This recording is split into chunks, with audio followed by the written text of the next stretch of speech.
Alright, hi the viewers of ESA Marathon 2. Welcome and good morning to the Europeans and good night to the Americans. Not sure why you're awake, but please stay awake for the next 12 hours, I suppose. Someone in the chat recently asked about Creepy Watson. He is a figure that reappears in Sherlock Holmes games. He is not in the popular way in this game, but the fastest I could do real quick here is this neat little thing that Watson does. He's supposed to follow you around, but his pathing isn't like the best programmed, I'd say. And so he gets a little bit confused every once in a while here, and is jumping around. He tries to sprint, but that doesn't work. But yeah, I have an hour of estimate to talk about here, so we're just gonna get started. If the main menu decides to load. Perfect. So if we're ready, I'm gonna give you a countdown. Alright, 3, 2, 1, go. In the very beginning, the game relatively quickly starts with gameplay mechanics. So I'm going to talk you through those first, before we get into what we're doing here, how we're making this game fast. We only have this little introductory cutscene here. I guess that Holmes has seen too many blindfolded speedruns because he himself decided to try something blindfolded. Without video games, he went for shooting. Not sure if that is like the best idea to go for. And we get this little, I don't know, minigame with fun music. Not quite sure if this is like fitting the situation, being shot at. If this is what you want to have in your movie's background. Music. So the first mechanic of the game is dialogues. And dialogues are like this. You just skip through them if you can, if the game allows you to. The game gives you some dialogues you cannot skip, and it doesn't make any sense which of these are skippable and which are not. So the important dialogues here are skippable, which introduce you to the case, and then this isn't. Oh, Mr. Holmes, how could you? Which has nothing to do with the case. But everything relevant to the first case that we get by Inspector Lestrade is skippable. We want to get out of our morning room real quickly, which we do by just leaving the wardrobe. And then we're going to travel to the location of the murder. During loading screens, we are sitting in this cab here. It's going to help us deduce things later on in the game, but I'll get you covered on that later. The first big change to last year, and the main reason why we also do not have the attire incentives, is we are playing in first-person mode rather than third-person mode now. The reason for that is that in first-person the model is just removed, so no feet. And also that means that the model is not like winding up for a sprint animation, and that's just faster. Thank you, Mr. Holmes. We will talk to this lady, and by talking I mean we will do what's called a portrait within the game. We will just have a look at her. There's like this little slide, and you can mark interesting things about her appearance. And we will not actually talk because we're going to leave the dialogue just right here. Thank you, madam. With every dialogue that will happen in the game, we will do this portrait first. This time around, we just had to go into the dialogue to make Watson and Lestrade go here. Sorry. And then you had to do the portrait to leave the dialogue again. The dialogue itself is not really necessary for anything. Then we have here the scratches on the door. I wonder what could have happened here. And we will get our first murder victim. I don't know, I guess if you're like not happy with that, look away real quick. Because it's not that beautifully looking, to be quite honest. Because he got speared like right into a wall. What a terrible wet.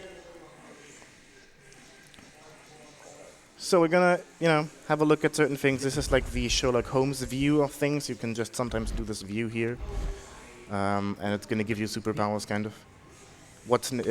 Sherlock is deducing like certain things that are not quite obvious, as like there's dust or something is missing. The first thing comes up here that is like really big for the game. It's deducing things. So we have found this little notebook there, and this notebook was like not full of blood, so it has been put there after the murder, which means combine that with the scratches on the door, somewhere to break in here. And since he didn't get the notebook from breaking in here because he didn't successfully break in here, we will assume that he comes back, and so we will set up an ambush for the night to see if, that person just so happily returns and runs right into our arms. And this deducing and how it works throughout the game is what makes this speedrun possible. Throughout everything we do, throughout investigating the crime scenes and finding things and triggering evidence, we can make deductions. Just like, we make the deduction, hey, this person is going to come back to try to retrieve the notebook, let's set up an ambush. And this happens throughout the game. And this is going to give us certain knots on this deduction board. And from all the deductions we make from the evidence we gather, we can make different overall conclusions. The game thought like, hey, being free and making your own way through the game is very modern, let's also do this. So you can actually find multiple endings to a case, which is really weird for a Sherlock Holmes game, to like have multiple endings. Only one of these endings is gonna be super correct. Like only one of this ending is gonna give you a good ending cutscene, where like everything suddenly makes sense, and all the others is like Sherlock Holmes going up to someone and be like, hey, you have been it, you murdered the person's gonna be like, no, it wasn't me. Sherlock Holmes is gonna be like, yes, it was you, and that's pretty much it. The good thing is that most of these wrong endings, let's call them wrong endings, are way faster than the true endings. So what we will do is we will gather exactly the amount of evidence we need for the wrongest and fastest ending to a case. And this is pretty much how the route goes through the speed game. Wait, you have been this. Very good. And you have hands. You have hands. There you go.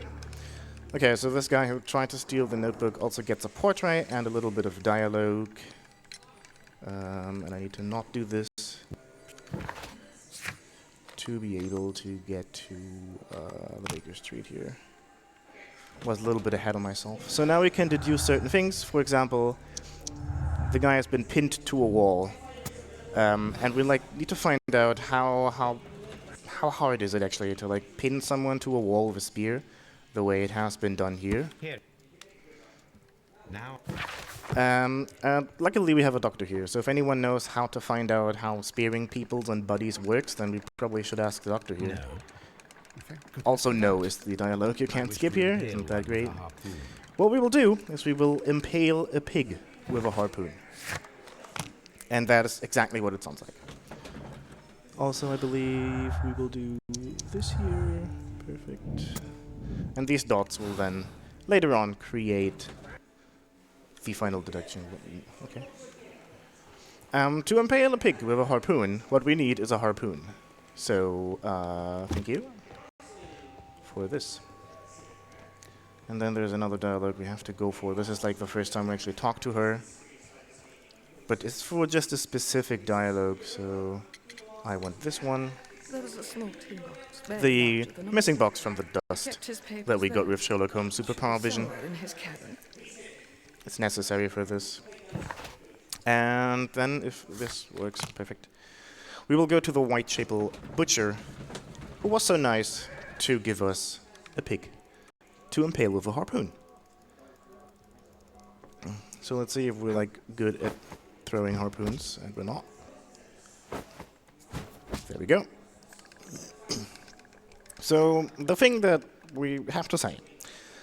Throwing a spear isn't the most easy things in life. So it takes some strength. But let's just say it was a lucky throw here, right? That's all it was.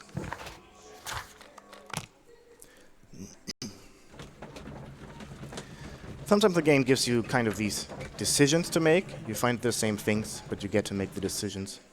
Is this even correct? I'm not sure. Let me see.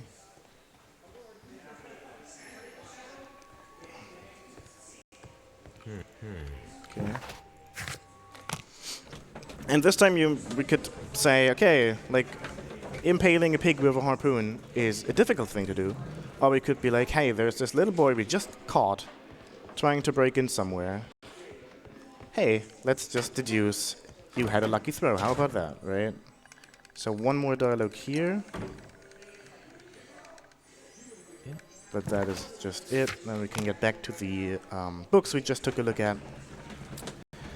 There's a lot of things to do in this case, and it looks weird because we're just traveling in between those locations right there. The reason for that is we're skipping all of the parts of the case. So there's multiple characters we should be having a talk to that we never found out about. There is multiple locations even that we're supposed to find out about. There is so many things we were supposed to find out, but we didn't find out a single thing. This makes us look so weird. We're just traveling from place 1 to place B and back and forth and so on. And interestingly enough, this is the case. You will have a certain final look at a thing here, and then this is the case. We're just going to be like, hey, you have been broken in to this place, you have stole something, and then suddenly someone is dead. Guess it has to be you, right? And that is exactly the thing we're going to do. We're going to be like, hey, you stole these things, someone is dead. So this is your motive, and you just had a lucky throw with your spear, and that's it. And that is the case. We're just gonna say, hey little boy, you just had a lucky throw with a spear and killed a man. We're gonna completely ignore 90% of the evidence, send him to prison here, and that is the case. And you can just be like, hey, I'm fine with this ending. Let's go to the next case. And that is the first case of the 6 we have in this game. And this is how we're gonna go through most of the cases. The case we have just seen, it was called The Fate of Black Peter in this game. If you're a bit familiar with Sherlock Holmes stories, in The Return of Sherlock Holmes, there is The Adventure of Black Peter. And the first case was an adaptation to the short story. They added a character and a little bit of story to it, but essentially it's really close to the short story. We will later get another case that is based on a true short story of Sherlock Holmes. To depart for the train. These intro dialogues are most of the times really weird because, Do please think about. I mean, we can skip everything and then he's like, hey, please think about what you just skipped. Needs you. So yeah, thanks, I guess. Mrs. Hudson, tea will not be necessary. And we're on to the next case here, which means I have to re-enter first person. And there we go. One thing that's interesting to note is I'm playing with keyboard and mouse and a controller that's sitting on my right knee here. The reason for that is skipping dialogues can be performed with the left click of the mouse. It can also be performed with A or B on the controller, and having 2 buttons on the controller is way easier to spam just without any aim than actually clicking with the left mouse button over and over. So for dialogues, I'm using the controller, and interestingly enough, there are certain actions in the game that can only be done with the controller, which is perfect. And let us take a look.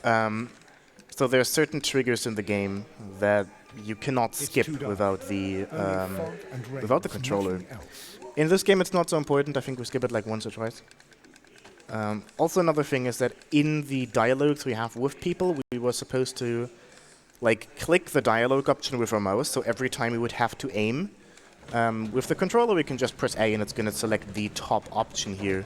So if there's cases we need to make every dialogue option happen with a person, then we can just use the controller better for this. You've just seen that a train disappeared from the rails. And with the power of imagination from Sherlock Holmes, we will reimagine the scene. I went into this imagination mode earlier than I should have done this. The reason is that this is the first case of imagination happening. So if you're at a specific place, the game is going to be like, hey, you can use this button to imagine things. But if we just go into this imagination mode before we get to the location on the trails here, which is going to give us a pop-up, hey, press F, then this imagination scene is just happening way, way earlier. So we just pretty much skip a little bit of the way and get teleported to that place.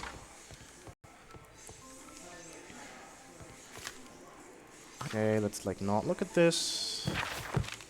Perfect.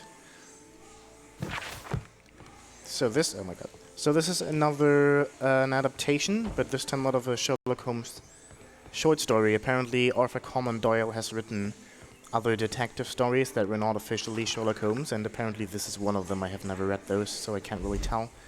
But in this story, as we have seen in the cutscene, if you have looked at that, a train went missing, which is very unlikely to happen for trains. So we don't believe in that, or Holmes doesn't believe in that. So we are having a look at this and why this happened. And I can already tell you, the train didn't really disappear. Who would have thought of that? This time around, we have a lot of traveling to do and doing deductions within traveling to save a little bit of time to make the game progress here. We need a map. Maybe you've seen the dialogue from Watson. Watson's like, hey, talk to the station master about a map. Luckily, I already know where I can find a map, so I'm just going to skip the whole dialogue and this whole way we could take there. I'm just going to grab the map right away. And then we're going to talk to this guy. This is another instance of making a portrait here.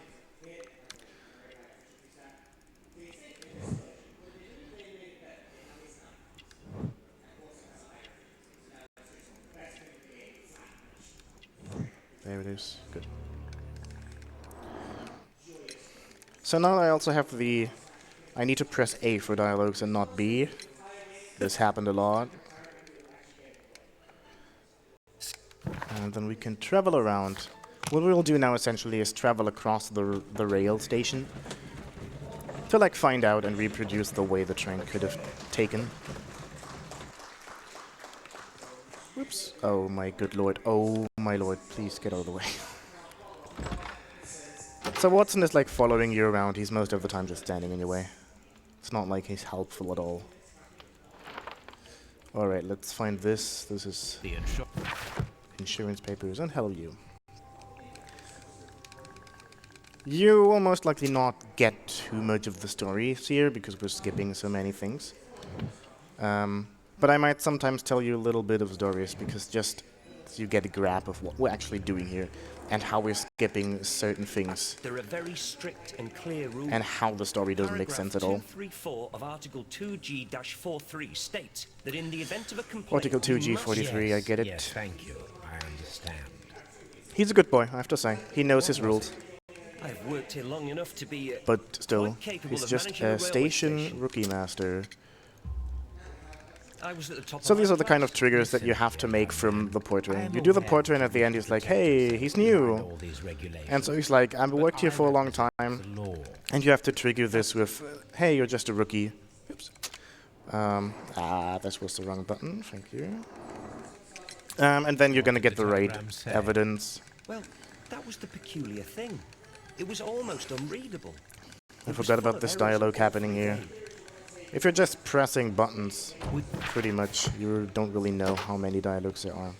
And then we have this guy. He had a machine, a prototype of his new machine on the train, which went missing. And it's really great that he is in this case, because he makes certain things faster for us. His whole story makes certain things faster for us. Thank you. I want to look at your shoes. With crocodile skin, and I want to look at your hat. Thank you. Also here I can skip some dialogue options. The first two I cannot skip. Is that correct? So I'm gonna go through those. And then I can do this one. You mentioned a director's board. Which company do they own? I've mentioned insurance papers that we found there. The insurance papers do belong to his machine. That one. According to this document, you have insurance. The orders of certain things are random. Like for the triggers and certain dialogues, it's really weird. I must have lost it when I tried to send a message, which I was prevented from... Sorry. I've had other things to Alright, so he had a prototype on the train. The prototype has insurance. Now the train went missing. Well, this is how insurance works, right? So this is definitely an interesting thing that happens here. And we will have a look into this. And actually we'll have a look exactly into that and nothing more. Because him just acting around with his insurance. That's the fastest way of doing stuff here. We'll go into that in a moment. There's a little mini-game coming up after this dialogue. We will find the bag of insurance guy. The ticket. and try to pick the lock, which is an interesting minigame that they've put in here. Especially how it works to pick locks, because it doesn't really make sense to me. Okay.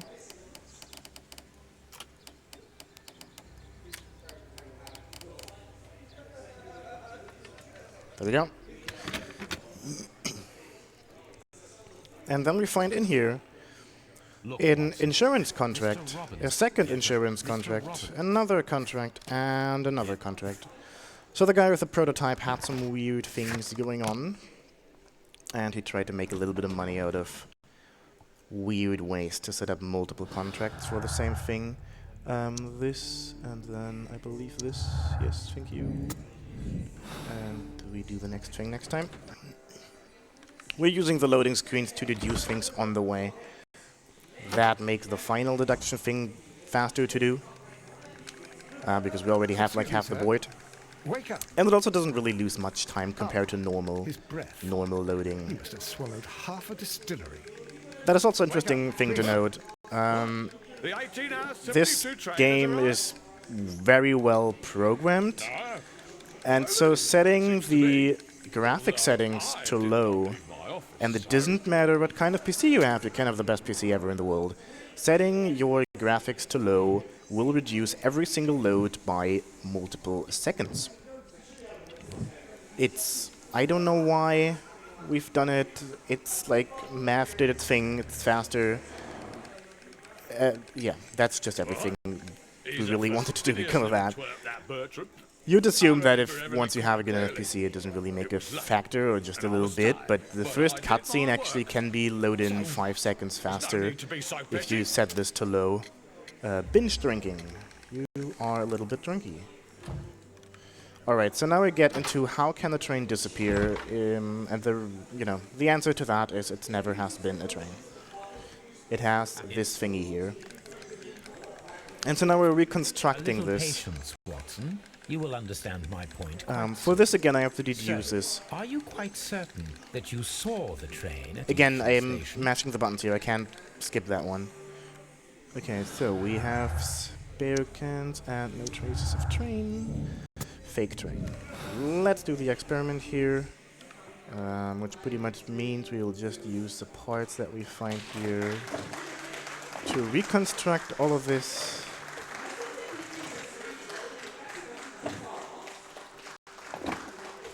And, oh my god, Lord. Let me touch you. Thank you. And there we go. And together with this and some other stuff that we need to pick up from here, we will show you the magic of how a train can actually disappear.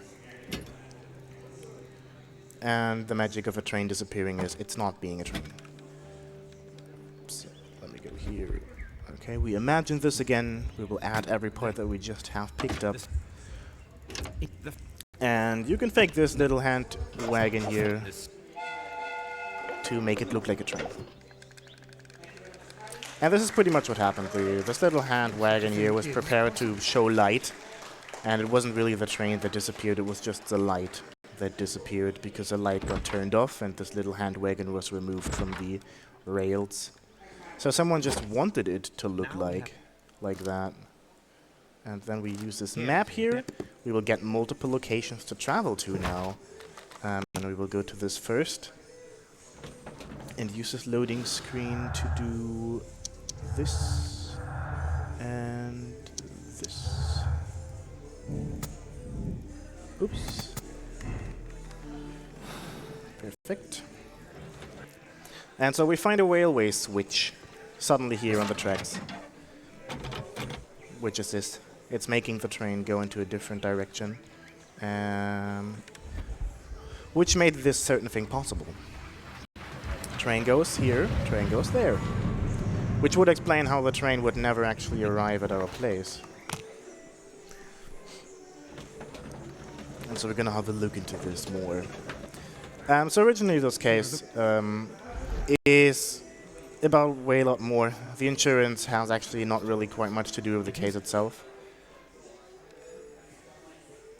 Whoops, okay, there we go. And now we get to the most fun part, Call of Sherlock Holmes. these mines are collapsed, and the reason these mines are collapsed is this. Dynamite was put in there to like collapse the mines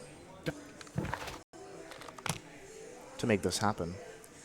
Which is another thing we can deduce here. Mines were blasted, mines are collapsed, and this thing... Oh my good lord. I guess.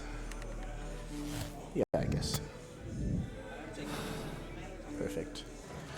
And we're already at the last station here. There's a little thing I would like to talk about. This guy here that we're about to see in this cutscene, he is a Mexican. That has nothing to do with him. You know, it has nothing to do with him being Mexican, but this whole story about the missing train has nothing to do with the prototype from the guy.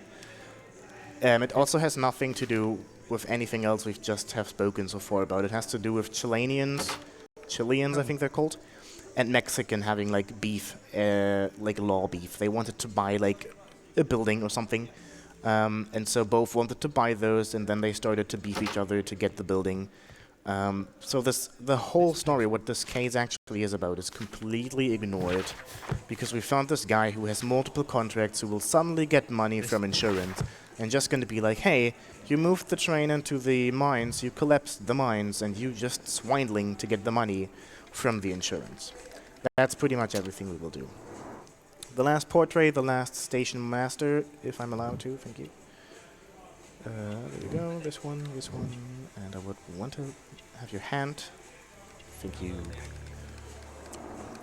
So another trigger coming up here, which is here. I beg your pardon. We found the horse racing tickets in the lobby there, so you are horse racing. It is And obvious. yips. And so this is gonna give us the 2 Doncaster things, which means missed Doncaster. And then we need this and this for accident. And this should be it. There we go. Robinson is a swindler. And so once more, we will now travel back to the station where he is sitting and just going to be like, hey, you killed the people that were left on the train. Good job. And we will arrest him. Again, we will, for the second time in 2 cases, arrest an innocent person. So this is really good. I hope we get a good... You are one of the suspects You'll in get our a good- case of the vanished train, which, by the way, involves the death of all its passengers. I can assure you that it is not. Alright, and that was the second case already. And upcoming is Bloodbath. Bloodbath is not reimagined from anything. It's not a short story. It's not another book from Arthur Conan Doyle. It's a case that they made completely on themselves, and it's genuinely the best casual case of this game. It's also the case we're going to do the most in to get to the ending of the case. I feel And we will also talk about a little detailed specifications of how all this deduction works. So the first thing coming up here is skipping minigames. Weak pulse. There are certain minigames in this game that we can skip. We will skip 2 in this case. We need So to far get we you haven't to had hospital the opportunity for a minigame to be this way. antidote. The way this works, certain minigames are skippable after 30 seconds. You mean that you're poisoned? They programmed them this way. Actually, we were wondering, they also did this for The Devil's Daughter. We were wondering why that would happen. And some things are skippable immediately, some are not.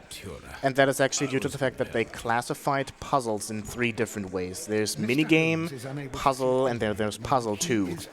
And depending on how they classify a certain interaction, a certain minigame, it's either skippable by 30 seconds or it's skippable immediately. This is a strange. Interestingly enough, in this game, they gave exactly 1 interaction Members of the the minigame name, so you can skip it immediately, in a rowing. and everything else gets one of the names that are skippable after 30 With seconds. an unhappy ending, Lestrade. We will see both in this case. Well, yes, they were both in the bath, but what? Also, some of the unskippable dialogues are really, really nice. Well, no, I this time around, Lestrade has found two male lads in a boat and is wondering what's happening here. And the only one creative enough to know what two males could be doing in a boat in 1890 is Sherlock Holmes. Alright, so everything that happens here is completely irrelevant. I'm going to talk about that a little bit later. It's the story of the game. We're not going to have any look into the main story of the game because, well, we never investigate into that. We just skip it straight away. Unable to find any weapon. We haven't touched anything. The Bloodbath is called the Bloodbath because it has been a murder in a Roman bath, which is neat. The location itself is really, really nice, so let's have a look at that.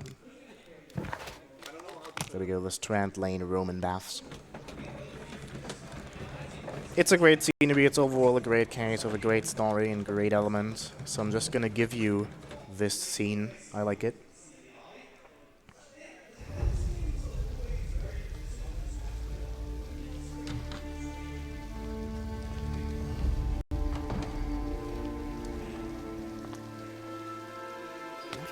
Beautiful place. It's interesting how atmospheric a Roman bath The can body be. of Sir Rodney Bentcliffe is still in the steam room. It has not been Alright, we get the prior talk from Lestrade here. Hey, look at this, has happened. Some dialogues we cannot skip, others we can. manager of the bar. Before we will have a look at the dead body. You see this guy in the background? He's like the receptionist of this whole bloodbath, of this whole bath. I think the You're supposed to talk to him. Luckily, though, he doesn't provide you with anything useful. So we will just completely skip his dialogue, which means we will also skip his that's portray. why I called you. All three witnesses and the victim were locked in. So the murder here happened inside a locked steam room. And this is why the amount of witnesses is reduced to 3. Which makes it really convenient for solving a case. And it also makes the deduction board really convenient. Also, go alert, this time we didn't get speared to a wall, we got stabbed into the eye.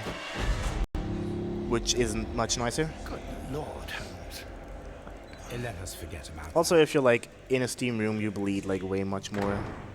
So, yeah, thank you, game, for this display. Okay, we're gonna have a look at certain things. And that's everything. We're gonna take a look at the body about.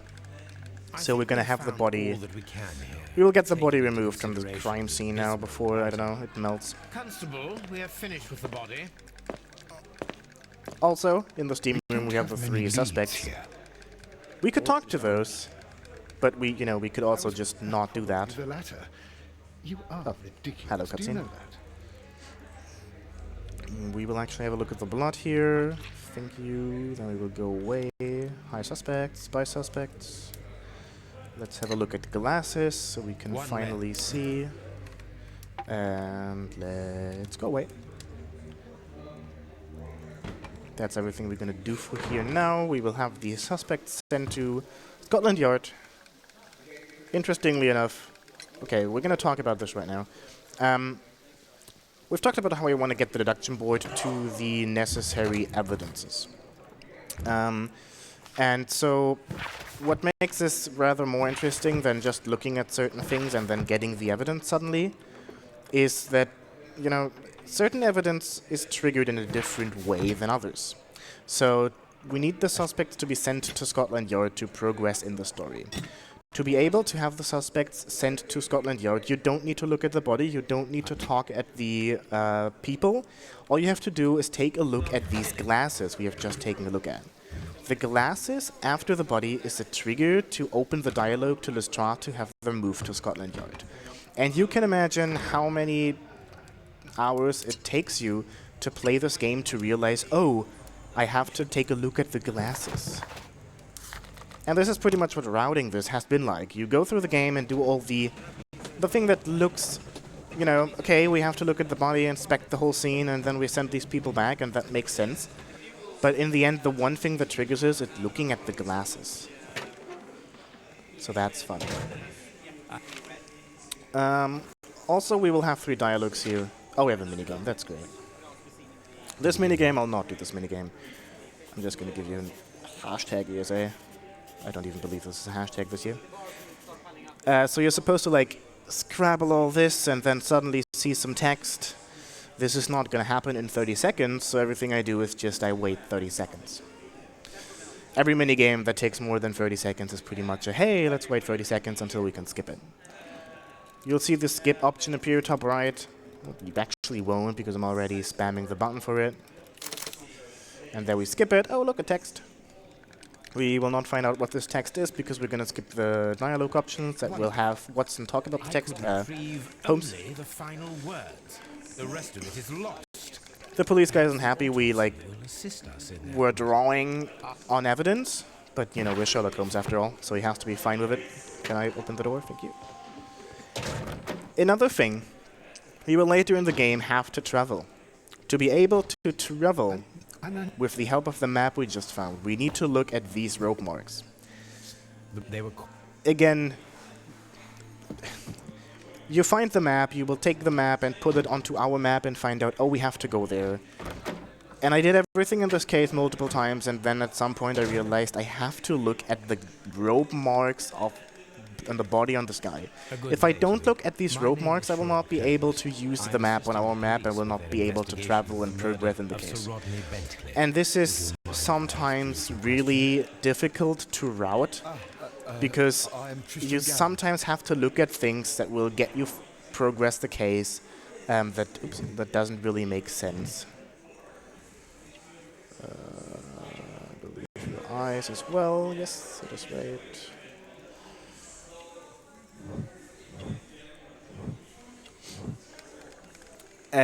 We have one of this later as well. So we have 3 suspects here, and throughout the history of the speedrun, we had 3 different people we would send to prison. So all of the possible suspects have been in the route at some point. The current world record holder, Inquisitor, would send the guy we just have spoken to prison. To make that happen, you would have to come back later here to Scotland Yard after you progressed a little bit more in the case. That gives you another dialogue option, which gives you the possibility to send him, or to be like, hey, it was, you know, he is a bad guy.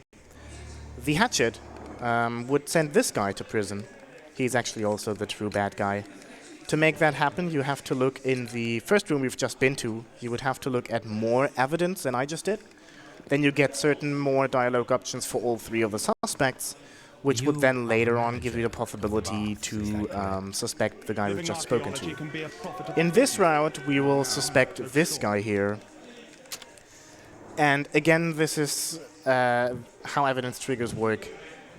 His motive is like an incredibly long story that is actually just told through documents. So there's, I believe, a dozen of documents explaining his beef to the dead guy. And so it would make sense, okay, if I want to, you know, if I want to declare the motive of this whole beef, I should have found all the 12 documents containing this beef, right? Right? You would think so, but for the weirdest of reasons, I'm going to explain that later when we come to that, only the very last document is the one that does trigger the evidence on your deduction board. So even though there's like this whole big story of multiple documents you should have a look at, we will just not do that. Can I? Thank you. We will just not do that. Look at the very last document, and that's it. And then we have this evidence even though we don't have the story at all. So now we're just investigating a couple of things, more mini-games. These are faster than skipping them, so I'm just gonna go through those. And what we find out is that there's a lot of water in this blood. It appears. If it is, let us go. Okay, let me grab this, please. Thank you. Then we found this medal, also in the brazier.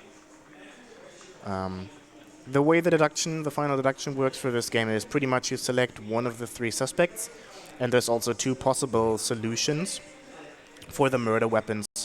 The first one is the good old classic ice pickle. A map of London and the surrounding area. It could be useful. Okay, so why am I not allowed to look at this now?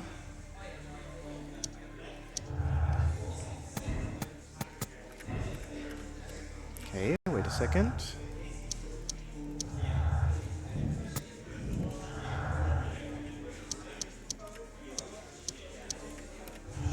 I've done something wrong.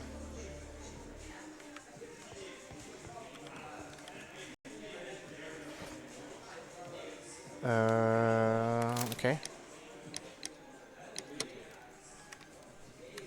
1 second here.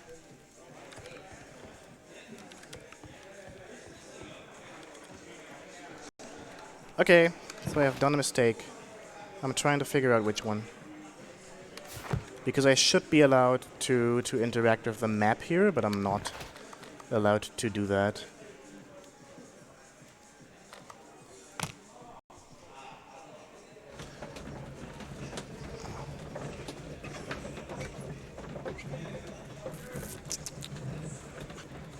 It usually means I didn't take a look at something. I'm not quite sure what, but we'll find out. This is not too bad. So I did look at your wound. That's actually everything I should be doing here. Yeah, this is also everything I should have done here.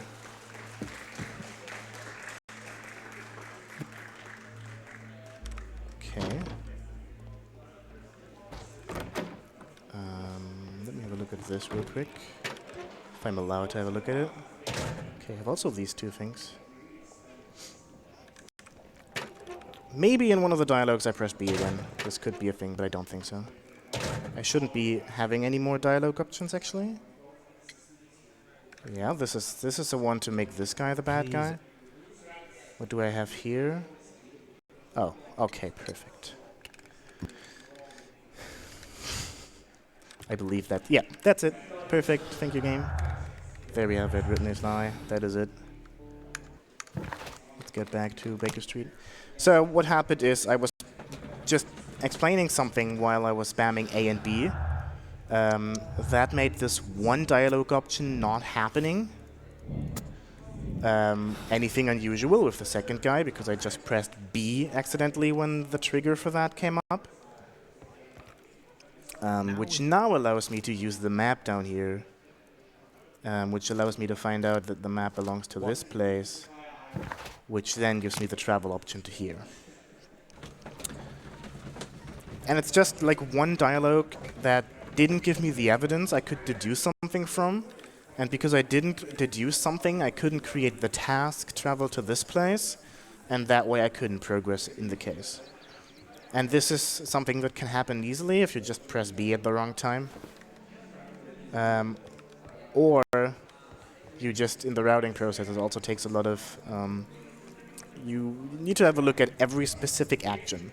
As you just have seen, one single dialogue can mess up the whole route. And so, like, not looking at the ropes would have also not given me an evidence to do this here. But we found it rather fast. I had to make this up from scratch. I knew that the missing evidence was something about his notes. That is why I ran back to the evidence. But the evidence about his notes that we scribbled with a pen on, you get this evidence after you do the dialogue. And this is also this, you like find the notes and then there's an evidence about this notes existing. But to get this evidence onto your deduction board, you actually have to do a very specific dialogue with a very specific suspect to get this evidence. It's really weirdly programmed. Run an evidence actually works and is counted. So this can happen easily if you like press B at the wrong spot. And then you just have to, find out, okay, what did I miss here?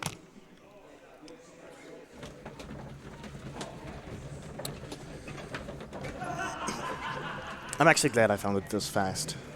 It could have been something completely irrelevant as well. Okay, we found these mold cubes here. And you can like turn every single mold cube and like exchange them to make these mold cubes fit, and then they, create a mold. But, I can also just wait 30 seconds and not do this minigame that takes at least a minute. And be happy with that.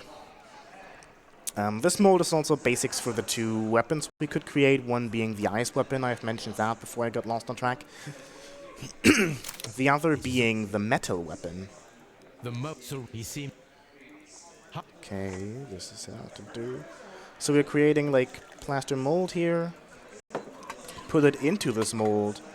And you would be surprised what we're getting out of this. Considering we are still missing the knife. Oh, we got a knife. And so now I can do a certain thing. I can say the mold form. The molded weapon, together with the fact that we found the silver in the brazier, makes it possible so that we can try the same thing with this piece of silver that we have found inside the brazier. And if we would collect other stuff during this, we could also try this out with with ice. We're skipping that though. It's just a very tad slower actually. Done. And so now we have a silver weapon here. Excellent. It was And we get back to the land bath here. So we have just, when we were back at the expedition place, we like scraped off the fresco, I think they're called. This fresco showed us that there is a cold room, a water cold room, like here in this path. And if we would have gone this path before, we would have actually made this path collapse, which is a cutscene, and this cutscene with dialogue. And then if we would have gotten here at this point, it would have made a dialogue, hey, we removed this, you can go through again. So we never went here in the first place. This reduced, you know, this didn't make the cutscene happen at all. And not the two dialogues. This is actually a really beautiful place, I have to mention that. It's like has this nice pond here with all the statues, and I walk against things while I'm trying to show this. The scenery of this case is really nice. Okay, so now we have a minigame. This minigame is supposed to show us where a hidden trigger is. Luckily, I know it's here. So I can just do this like the reversed way.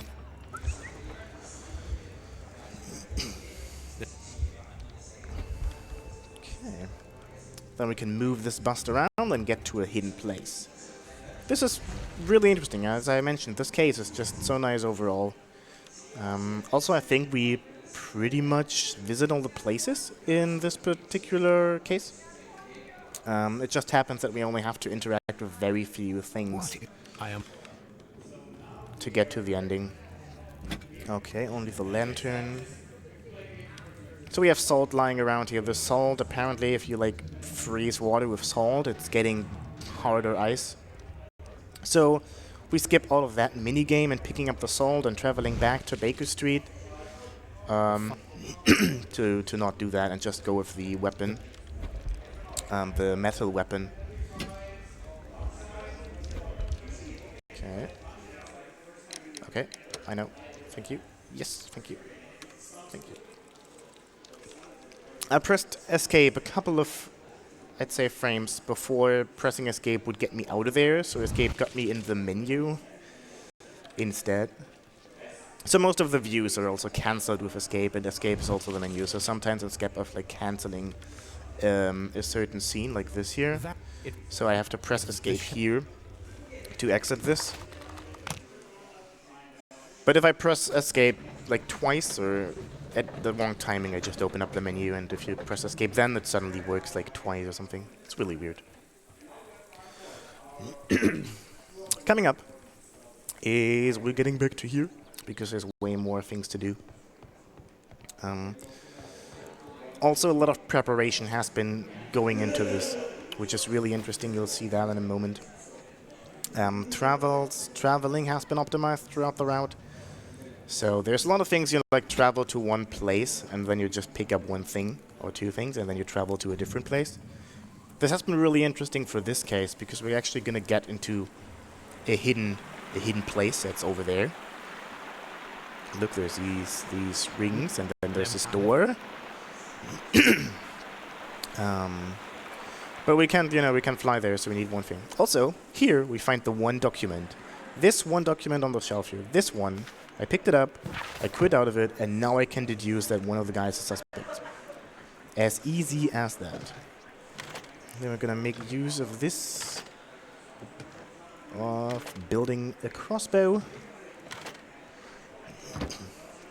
What we'll do now, we picked up ropes and we picked up other stuff, and so now we will shoot ropes over to that place and use these ropes as a bridge.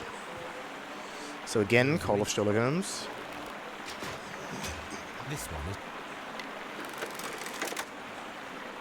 And upcoming, this would be a mini game as well. Oh, I missed that. Are you serious?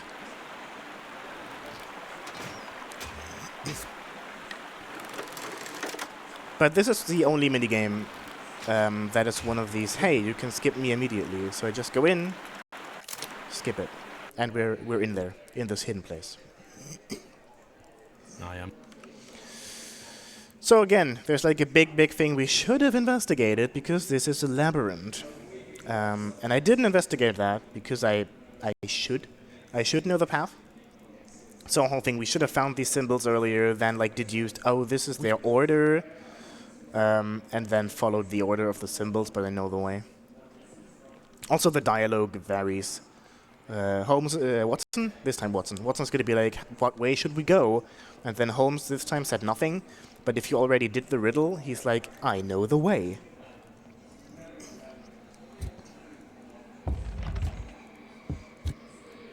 So this is just a waiting riddle. You're supposed to find out how much these kind of weight, and then put them on in a way that all three get pushed down at the same time. Again, I just remember. It's a fixed thing. I remember the colors of the stones and can put them on. This looks correct. If we take the wrong way, we end up in a dead end, so once we're in a dead end, you know we're not correct.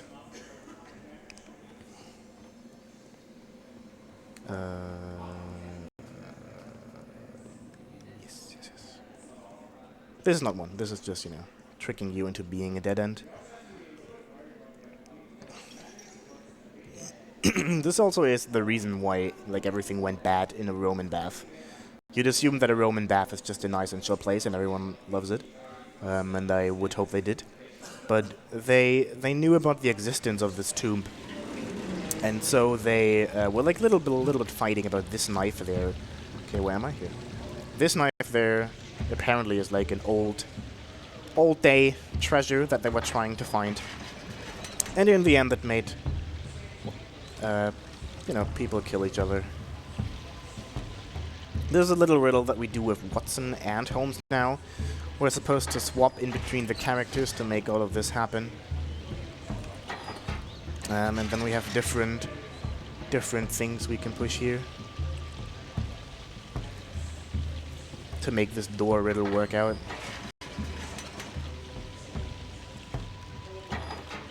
Let go of the lever.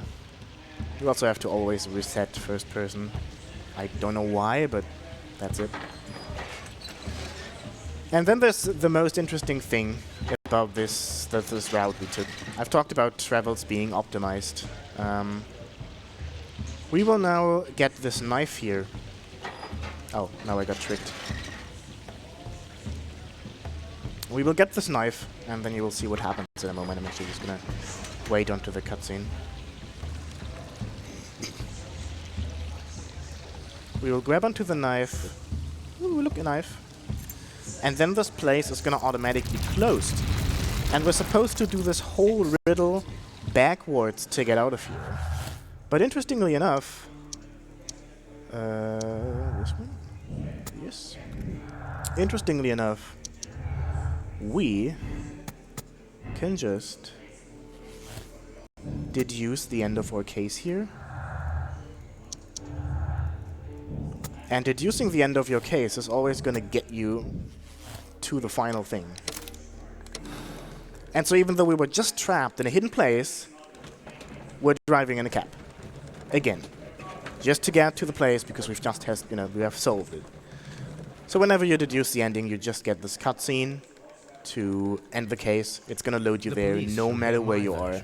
So we skip like the hard part about this minigame by ending the case just at the right time. Stare off fighting here. And that is the end of the third case. And it's going to leave us into the fourth case. Interesting to note, you see that the time is highly, that we're already 50 minutes in, and we only did 3 out of 6 cases so far. Well, I believe that the other 3 will be done in 20 minutes, which is the time we've just taken for the third case alone here. Just because the other 3 cases are incredibly broken on their way to the end. I've just received a note from Inspector Lestrade.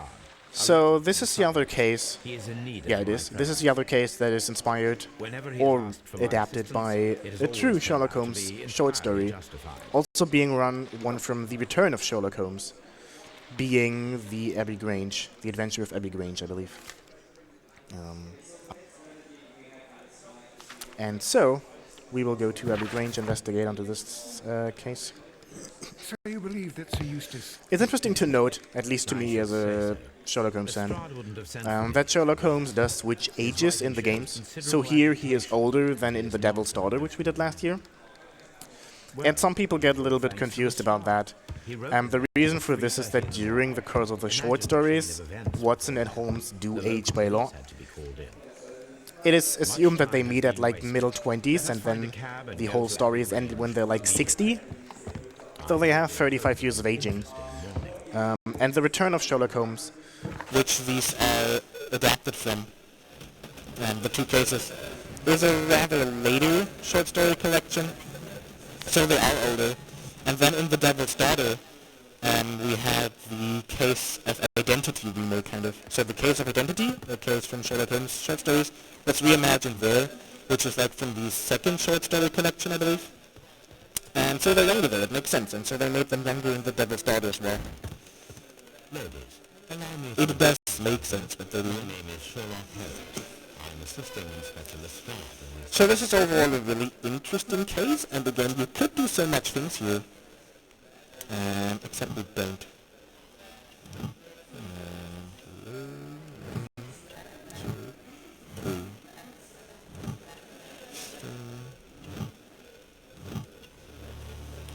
So I believe I did this in the wrong order. I can skip the very last...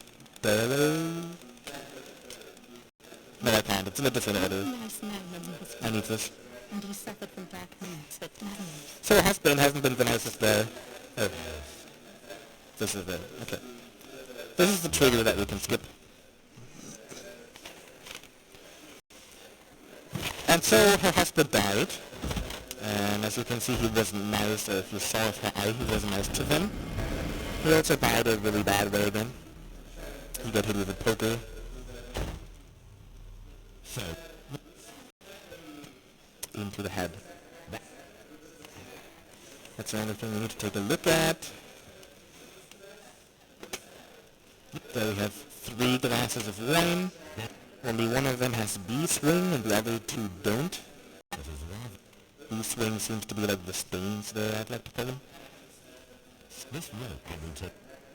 And then we find this rope. Right there. So we're gonna pick up Toby. Now, Toby is an art of Sherlock Holmes. And we will actually play Toby and hunt down certain characters.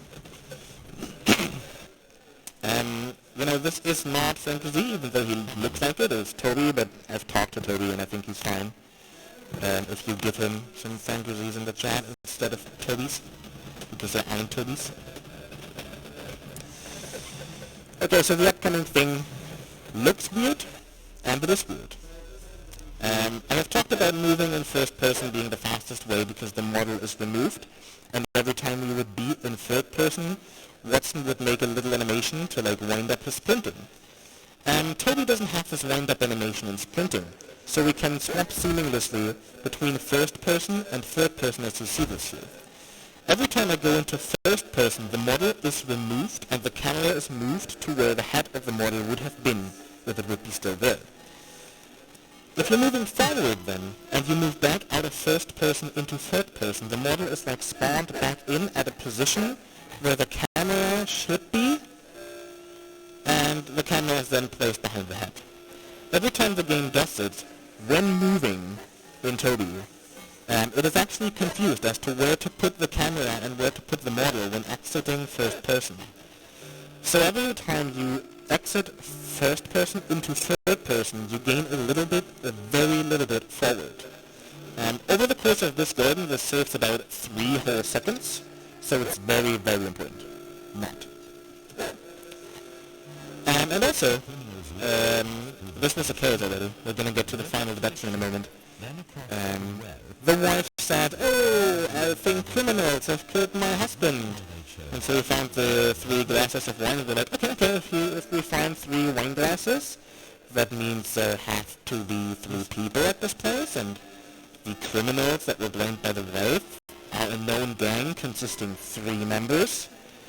And so what's happening now is that down there, we are finding some stolen values. We didn't even get to the house where they were stolen, but still finding them is enough to deduce, oh, the things that were stolen are here. In fact, the wife that her husband killed because he wasn't nice to her. But, you know, she made up the story of the criminals killed her husband. Oops. And so everything we will do is... Oops, this is...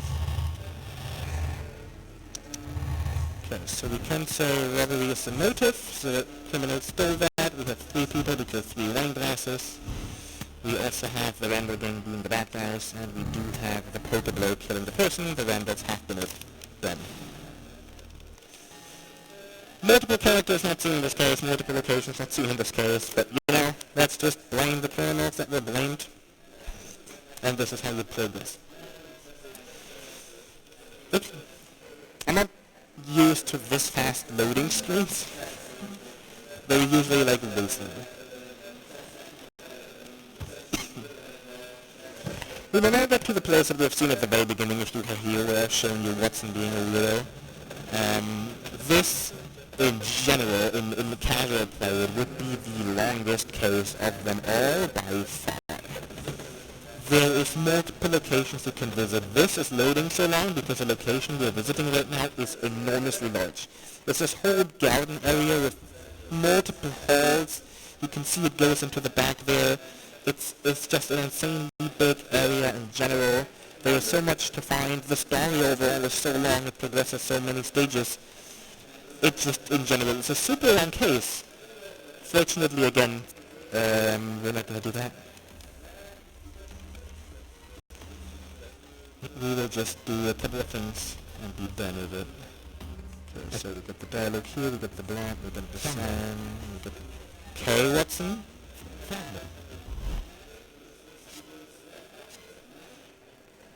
Okay, perfect. Now let's go into this vision and see a couple of things. So yeah, someone died, and people think that there's not a murder. Yeah, we can cross now. Perfect. Oh, okay, good to know. Alright, we're fixing some tech stuff, and I'm just going to continue to talk about this case actually. And people think, oh, they don't hear me.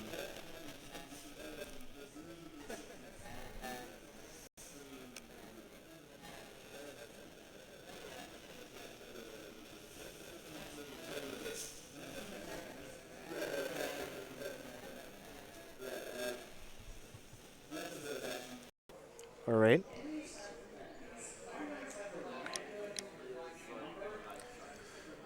Okay, so are we ready to restart the timer, or do we want to wait for feedback? Let's restart. Okay, I'm going to give you a countdown. 3, 2, 1, go. And timer runs, and we are back. Welcome back, chat. Thanks for letting us know things. So, this person here, he dead. There we go. He actually like tripped and fell onto there, which is why the blood is there. And so we will have a little bit look into this. That is...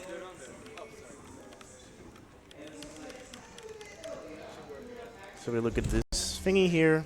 This broke. Yes, and that thingy. Part of it. Perfect. So now we found out, okay, this person was poisoned actually.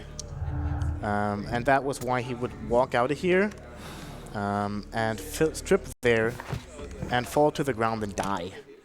And so we now will perform an autopsy. This is going to be the most realistic autopsy you will ever see in your life. So get prepared for that. Luckily, again, we do have a doctor with us who's going to get us forward in this autopsy. So we have the body of the person here. First of all, We're gonna have the outer look first, The and then in a moment, we just talked about the poisoning. So I believe we should have a look into this guy, and Watson is so kind to do this for us, to open up the treasure. And yeah, this is how people's organs look like, if you ever wondered.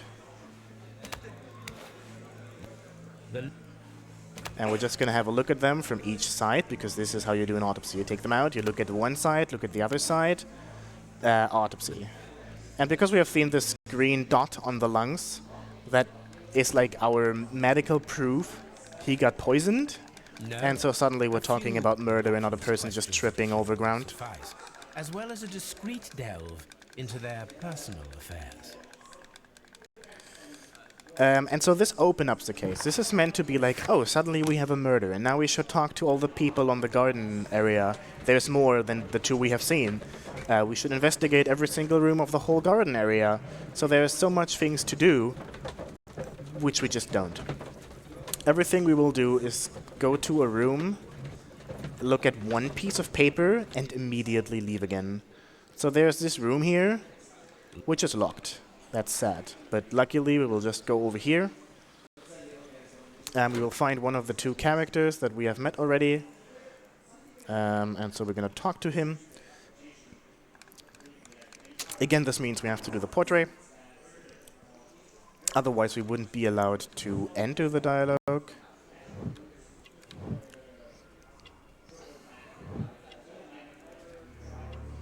And then we have to make two decisions or two dialogues, which is the first one and door keys, which is going to give us the door keys, and with the door keys we can enter the single room that we want to look at. There's like so much in the back here that we like never take a look at. Now we open this, and then there is a safe. Luckily we know how to open it. I'm not quite sure, there's nothing that tells you in this game that this is how you open it, but you do. And it's always the same way. It's 2 left, 2 right, 3 left, 3 right, 5 left, 5 right. So if you ever wanted to rob someone who has a safe, there you go, I guess. Alright. Then there's one single document we will take a look at. This one. Then we go again. Okay, let's flee. What we find out, the poisoning has come from a deadly plant, which is super surprising in a garden, right? But these deadly plants haven't been in the garden in the first place. They have been from somewhere. Here. And we will have a look at certain things. 1889, I believe, yes. Here.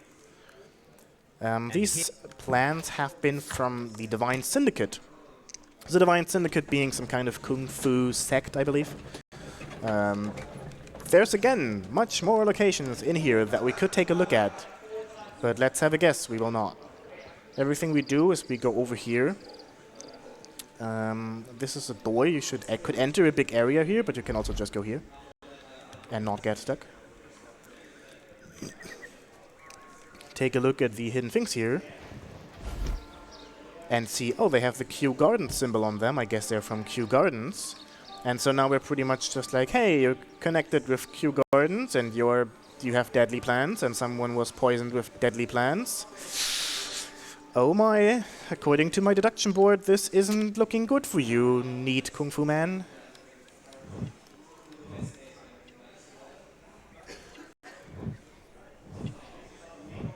Thank you. And I believe I only have to do one dialogue option here. So let's just do this. Oh, you don't know the Kew Garden? Well, how do you have their symbol in your garden?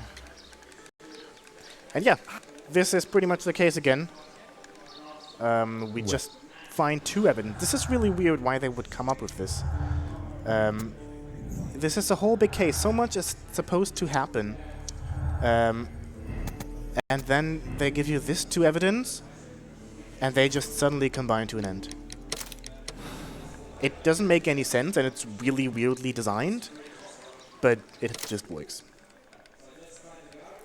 Alright, and this is how we get to the last case, which is pretty much just a 5-minute case as well. So this is how we get half of the game done in 50 minutes and the other half in Hedgehog 20. goulash. This is a really sad case. This is Wiggins, the It is boy fine, Mrs. Hudson. that you know from Sherlock Holmes stories, and his brother got arrested for a murder he didn't commit. The sad news is that deducing that his brother did commit the crime is the fastest way, so unfortunately we do have to betray our little buddy Wiggins there and send his brother to prison. I will use this moment to talk about the story about the game. We never looked into that.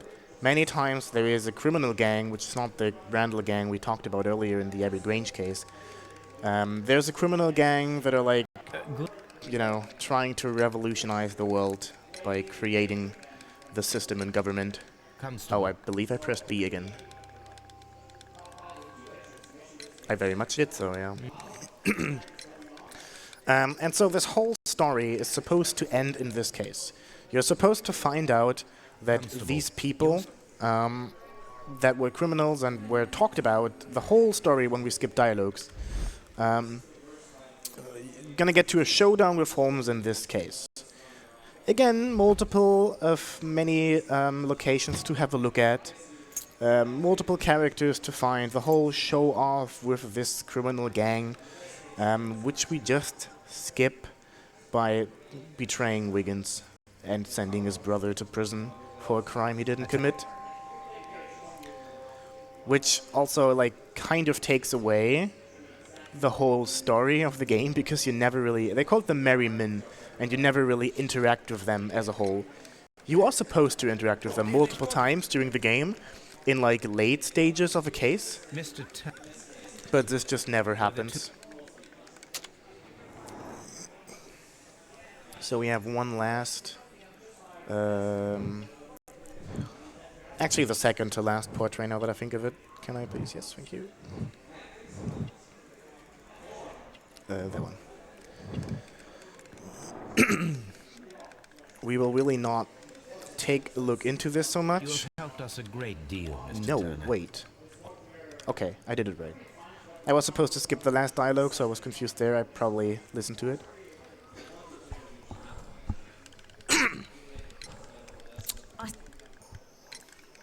Like I said, you're supposed to do so much more in this case. My thanks. And it's pretty much just over after going to Scotland Yard and having a look at this. Generally, the deduction board is designed to work in such a way. It's like, hey, here's an easy ending that cannot be the right one, right? And then you're supposed to go on with the ending. So the game sometimes wants you in a casual way to find certain things. But again, sometimes it's just happening a little bit too fast.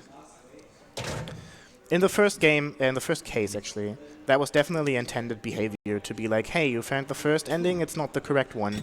You then find the second ending, that's also not the correct one. And then when you find the third ending in the first case, you understand how this works. But for the other cases, it's just Good evening, Mr. questionable game design.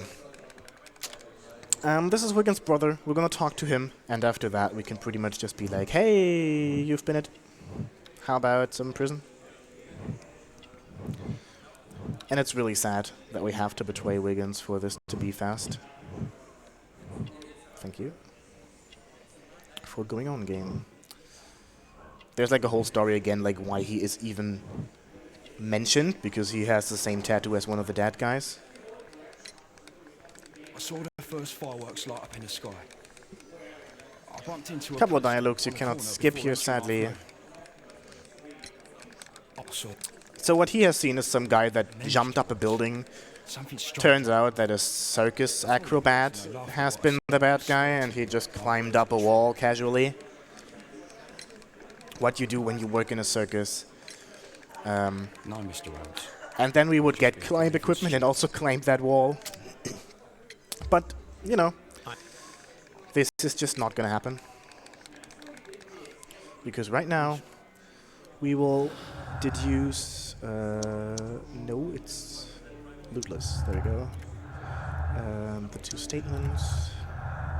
Everything with his revolver. And then we're good to go.